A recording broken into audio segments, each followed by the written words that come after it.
Am I the a-hole for wanting to evict my autistic son?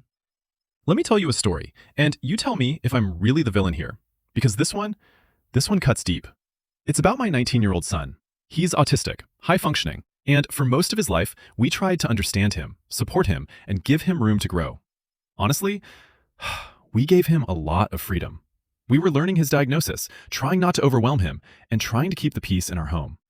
But now, we're facing something we never imagined as parents. My 19-year-old son is 9 years older than his younger brothers. They look up to him, they copy him, they adore him in ways that only little brothers can. But we can't trust him alone with them anymore. There have been moments, too many, where he verbally tore them down or even got physical. And when we ask him why he hits them or talks to them like they're beneath him, his explanation is always the same.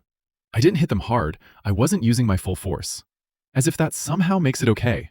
And when he insults them, he says, I only said it because it's true. I tell him, that's not truth, that's your opinion. But he doesn't care. The part that breaks me the most, though, is how he treats his mother. One day, after hearing him snap at her again, I pulled him aside. I asked him, why do you treat your mother like you hate her? He said nothing, not even a denial. Normally, if I say something wrong, he jumps in to correct me immediately. But this time, silence. I told him, if what I'm saying wasn't true, you would correct me.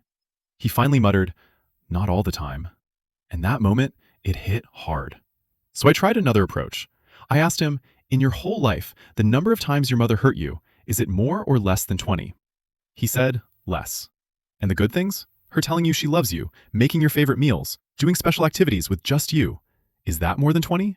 He said, yes. So I asked, then why do you treat her this way? His answer? She's not a good person or a bad person. She's just there. No matter what she does, the past still exists. But when I asked him, don't you want us to forget your past? All the times you were rude or disrespectful? He said, that's different. How? He couldn't give an answer. He refuses to acknowledge his behavior, refuses to recognize he needs help, refuses to put effort into learning how to live with the challenges he has. And the final blow? He looked at me and said, the only reason I live here is because I have no other options. Not because he wants to be with us, not because we're his family, just because he has nowhere else to go. So here I am, a father who loves his child deeply, trying to protect the rest of my family, trying to protect his younger brothers, trying to protect his mother, who has done nothing but love him. And I'm left wondering, am I the asshole for thinking that maybe it's time for him to move out? For considering eviction, not out of anger, but out of concern for everyone else's safety and well-being? I honestly don't know anymore. So tell me, am I the a-hole for wanting to evict my autistic son?